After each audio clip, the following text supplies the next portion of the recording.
What's up, everybody? It is your boys. We are back in the studio with Week 7 of the XFL, and I'm going to go ahead and let Chris open you up with the first game that took place this week. Ladies and gentlemen, boys and girls of all ages, we have the first game, which is the Renegades versus the Sea Dragons. And let me tell you, that game was actually pretty decent. The Sea Dragons go on to lead with another winning game. They are now 5-2 currently. And honestly, what a comeback season for them, as I'm going to talk about them later on further down the line with my side notes. But Justin, what else you got against this game? You know, we're getting deeper into the season, so it's getting to the point where we can kind of start looking to see how players are developing throughout the season, how they're panning out to how they looked at the beginning.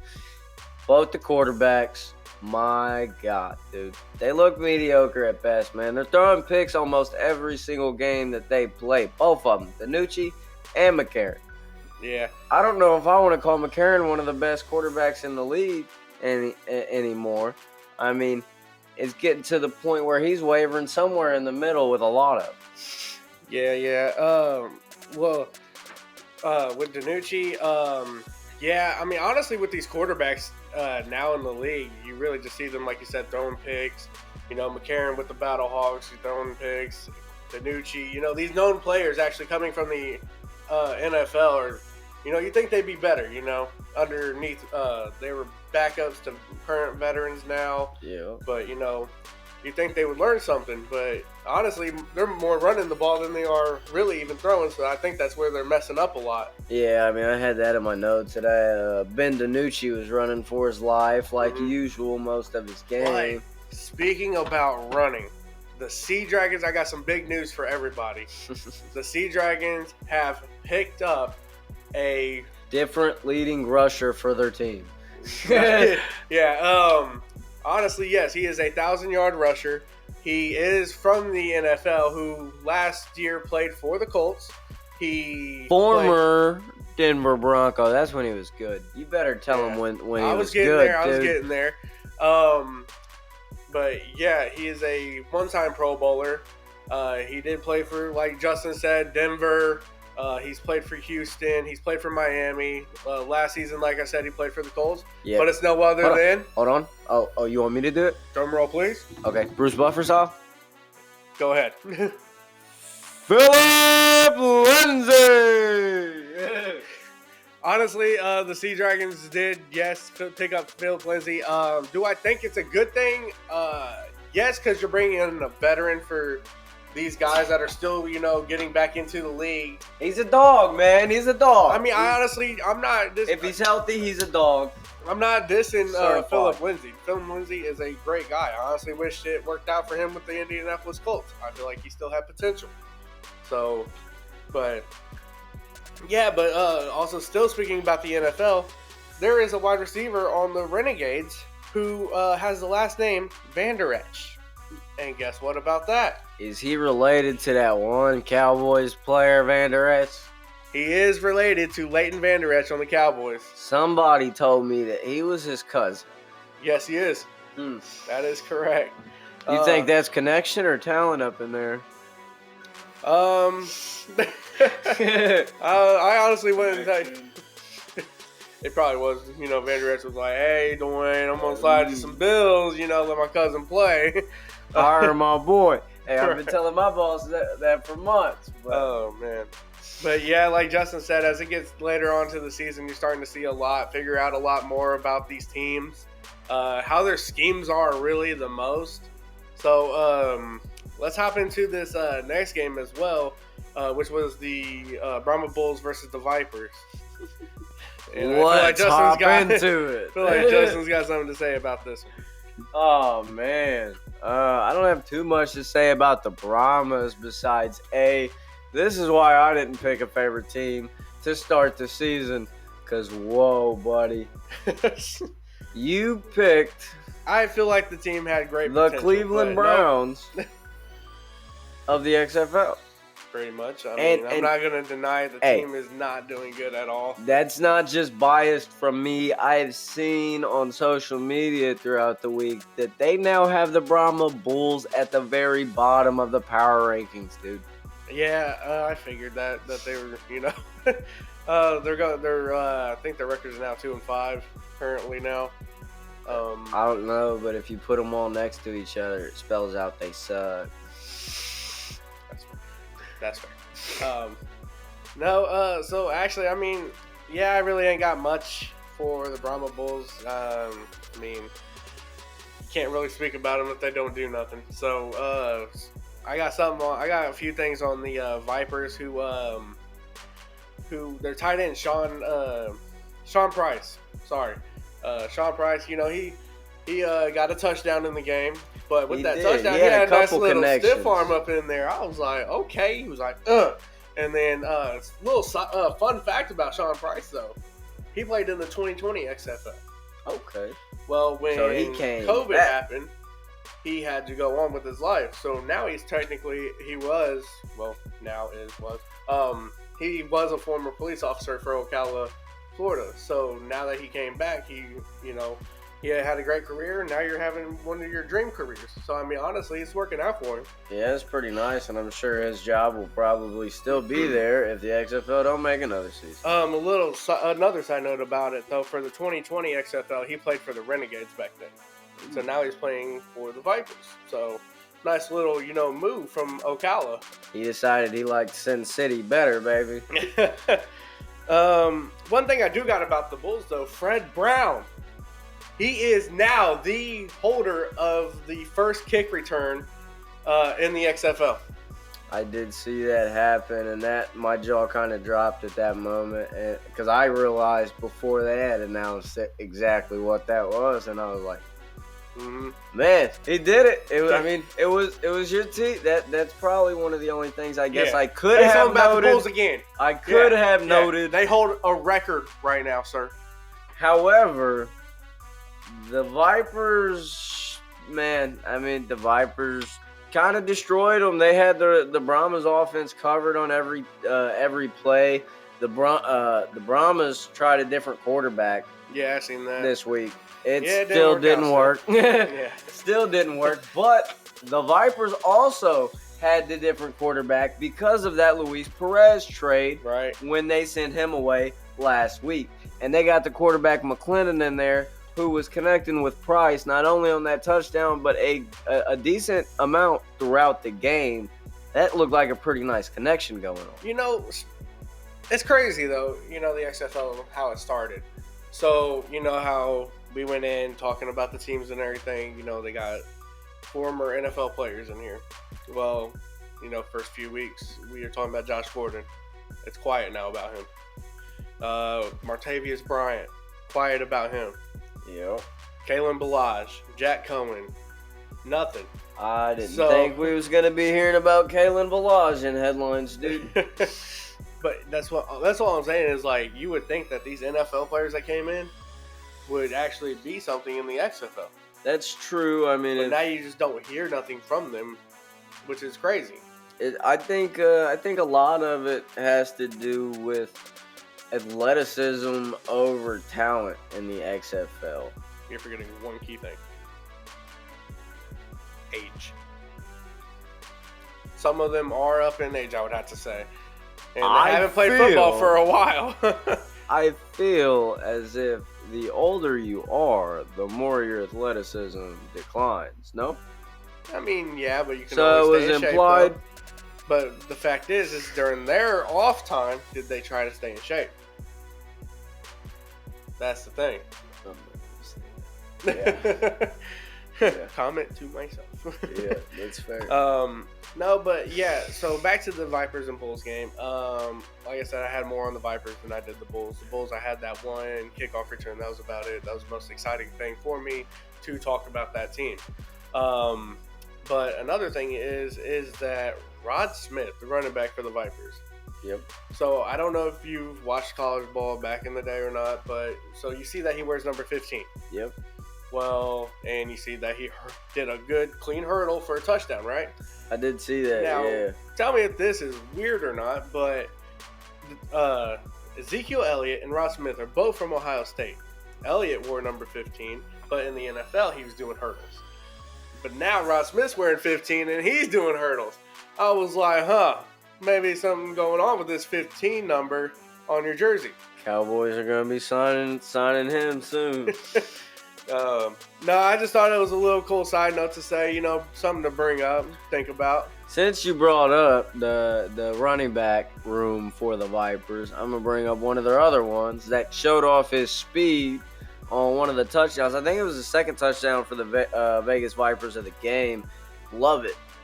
He got, I think it was a handoff or it was a pitch play, but it set him back off the line of scrimmage, and he had to get around all the way to the edge of the red zone to score the touchdown. Yeah. And he ran backwards to beat the defender and got around him. That was quite a curve, honestly. Yeah, it was. He cut the edge really well on that. I was kind of impressed with the play, so I felt to put a little note in there on that one.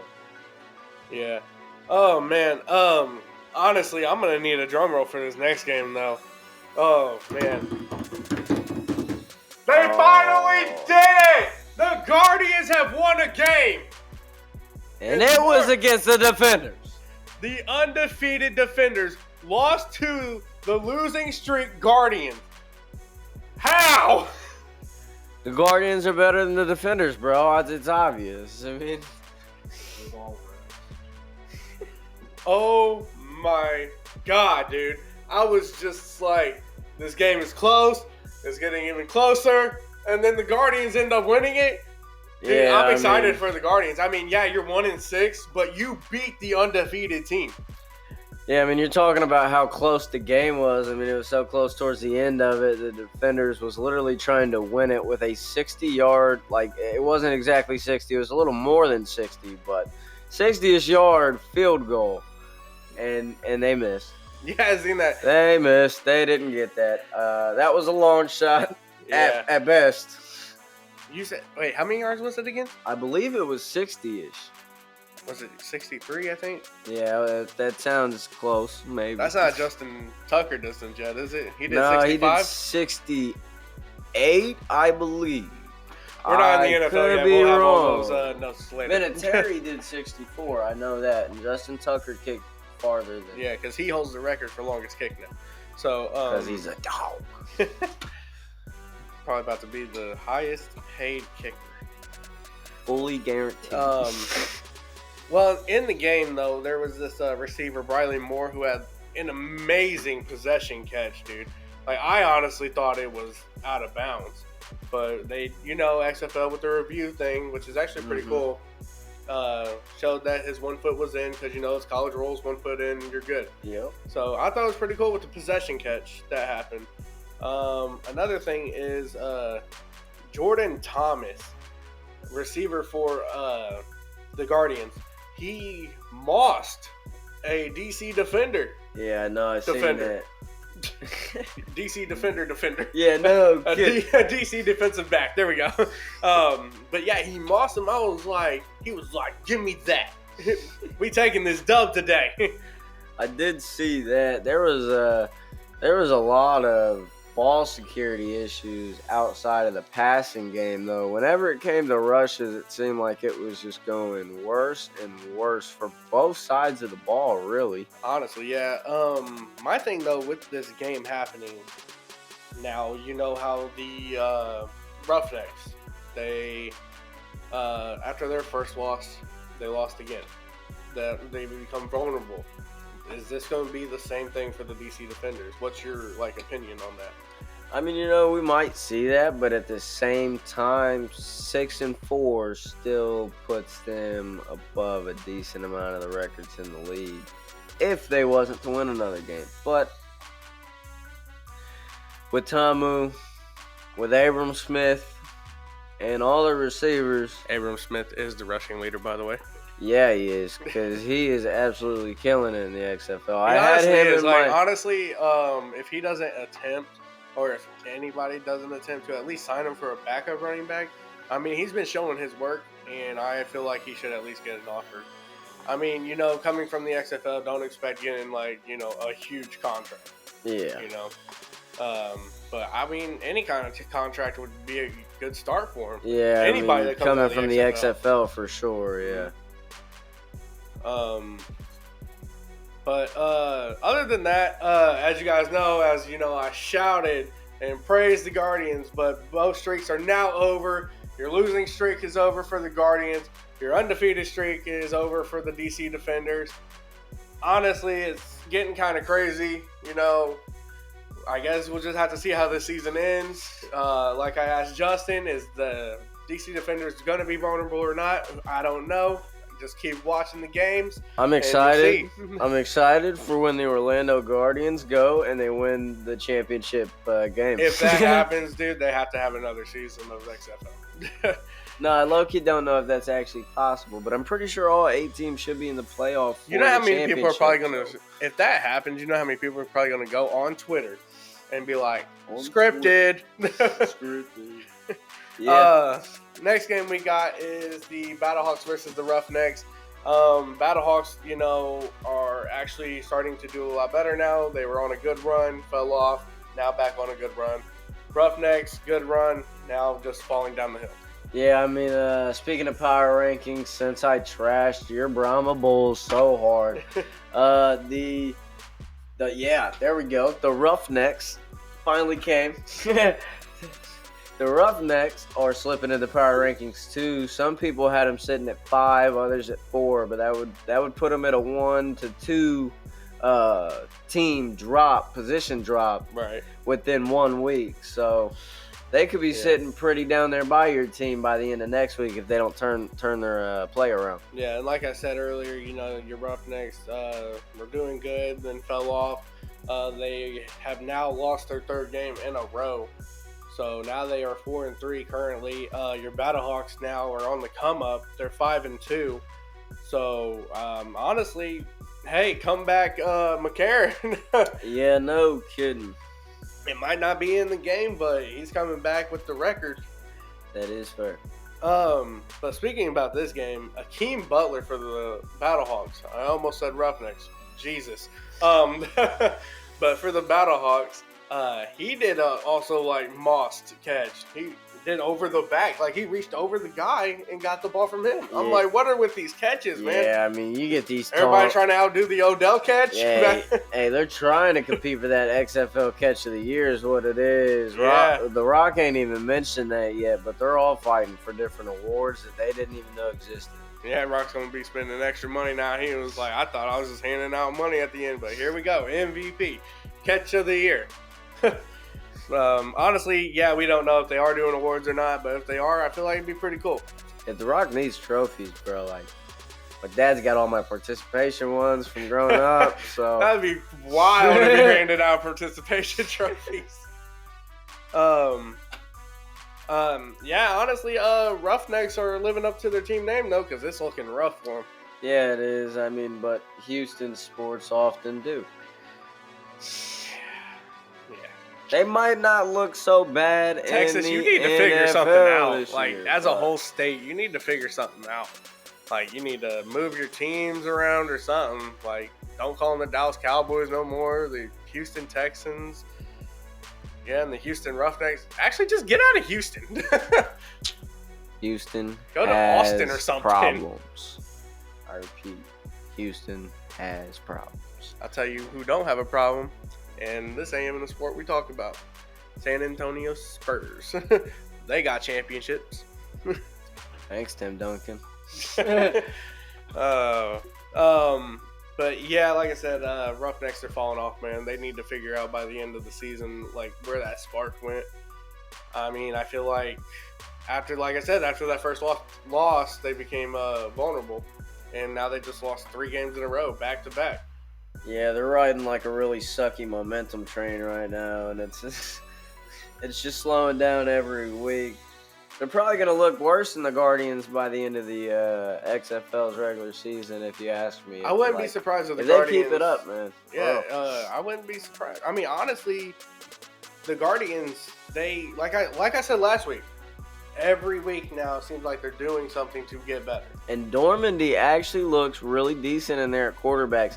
As far as red zone throws go, I don't know. But he can definitely QB sneak, bro. Bruh. Yeah. He, most definitely. He's got the legs and the power for it. Well, we've seen it 3 times in that game. Yeah, also speaking about that game, one thing I think they practiced a lot was tempo. Because in the game, they kept like, hey, line up. Yeah, they where was the almost defense on, could not get together like and do something right. Yeah, they was almost on a 2-minute drills the entire game, it seemed like. So I think that's like their new game plan. Like, hey, this first drive, line up. We're going to score first, and we're going to keep the momentum going. If your team can make better uncalculated decisions than the other team, then go for it. But I would not be surprised if by the end of the season, the Roughnecks and the Guardians have a tying record, honestly. Yeah, I could definitely see that. So, I mean, all it takes is the Guardians to win another 3 and the Roughnecks to lose another 3. Now, right. I don't know if the Guardians go on and win another 3, honestly, but they still could get. If they do, I don't know. They could. They could. If they could get lucky. If they do, like, I'm just gonna be quiet on talking trash about the Guardians for the rest of the season. Because honestly, they came from a 0-6 record, and then get back into get with everybody else and having a good record. Well, for right now, having a good record. Right now, they are still the worst record, but they're not far behind the Bulls. Hey, they're planning to come and take the gold next year. Okay, they're tanking this season on purpose. Yeah. They just had to prove to everybody that they could win the games if they tried and applied themselves. Now they're going to step off and they're going to lose the rest. I did have some breaking news. I did post it on our page, though. But I did have some breaking news on here where I would like to talk about, which was the... Spit it out. I'm trying. But there is a current team that just got somebody off that currently played for the Houston Texans, or not currently, or used to, I'm not too sure. But DJ Swearinger, if you guys don't remember him, he played for Houston Texans, and now he is going to go play for the DC Defenders. Hey, he learned his lesson. He got out of Houston. Yeah, yeah, that's fair, I guess. But he moved to the XFL, which, don't know about that decision. However, how old is this dude? Because I've heard his name for a while, and I do know that. But I feel like it's a good thing bringing in a veteran for, the younger guys. I mean, yeah, it's true. They can always learn from him while he's what's crazy, walking on crutches on the sideline. What is crazy is that they lost and went and got this guy. They're like, dang, all right, where do we need to fix something? I don't think you needed to fix something. It's just, it's hard to go undefeated all season. You're going to end up losing the game, most likely. It's probably like an 80 out of 20% chance that you're going to, 80-20, where you're going to win or lose on the whole, not win or lose, but go undefeated all season or lose a game. Yeah, I mean, I would say that kind of says something about the coaching style of their entire coaching staff on that team, where, if they see a problem on the team, if they see a hole that needs filled, they're going to find a player to fill it, whether they're on the team or not. Right. Because we've seen them make substitutions, make changes from inside of their team, moving people different places, moving people out, playing different people, and we've seen all that within the team, but as far as picking up people outside the league, we haven't seen a lot with other teams. Well, that's the same thing with the Sea Dragons picking up Philip Lindsay. I feel like they didn't need to, but I feel like they're bringing in a veteran to help them out more. I don't know if you say they didn't need to, but Danucci's been the rushing leader for their team for at least 3 weeks this season. I'm talking about just running back position wise. They had that Eliason guy who's actually done really decent for them. So I mean, I do, but I don't. Having a veteran come in, teach them some new tricks or something. So I would say it's almost kind of just I I guess the XFL would probably see it as a win-win all the way around, just because they're gonna sign somebody who's gonna hit headlines because they used to play in the NFL, so they're getting more publicity from that. They're getting more players that used to play in a well-known league formerly. Yeah. So that's getting them publicity. Hmm. But also at the same time, these players that are coming in, they can't hold a job in the NFL anymore, or some of them just don't want to. And so they're signing with other options out there: the AFL, the XFL, the USFL, yeah, CFL. There's a lot of football leagues out there if you think about it. LFL. Yeah, honestly, I just think that, having a veteran, just somebody to look up to. It's kind of like that thing, somebody to, be like, all these rookies that come in. They're like, oh, I want to be like that player. I want to be like LaDainian Tomlinson. I want to be like Marvin Harrison, Anthony Gonzalez, Peyton Manning. Yeah. So, somebody like, okay, you played in the NFL, you know what it's, actually, not actually like, because they all played football in college. Right. But playing in the big leagues, basically, this is like, what is it? What's the baseball leagues where you have AAA. Yeah. So, like, the Indianapolis Indians compared to the New York Yankees. So, something like that. Right. So, somebody just to look up to and basically study off of, kind of get their groove of what it's like. Yeah, I mean, I definitely see that angle that they could play on it, which does help the players out at the end of the day. Mm-hmm. Maybe we will see more moves like that in the future. We will just have to see and check back in next week of Week 8. Most definitely. And before we close out, I do have a couple side notes, though, about after this week, because like we talked about, it's getting kind of crazy. You have a couple teams on the rise now, where it's not just the DC Defenders and the Roughnecks that you thought would see at the championship game. Yep, you're seeing some other teams pull it together. I have a couple of teams in mind, which is the Sea Dragons and the Battlehawks. They're starting to come up a lot more, play a lot better, and then you got teams dropping, like we talked about the Roughnecks are dropping. Brahma Bulls, they couldn't get it figured out after getting a couple wins, so they're still dropping. So it's like, honestly, there's just no picking on what's actually going to happen now. Yeah, I mean, as far as stability in the league goes, we haven't seen that this season within the teams, I would say halfway through the season, just because it seems like almost every team that's been terrible might start to figure it out, and every team that looked really good might slowly be losing their grip. Mm-hmm. Most definitely, and like Justin said, we're going to figure everything else out and see how it goes next week. You guys already know how it is and what you should do. Keep balling. Balling. We out.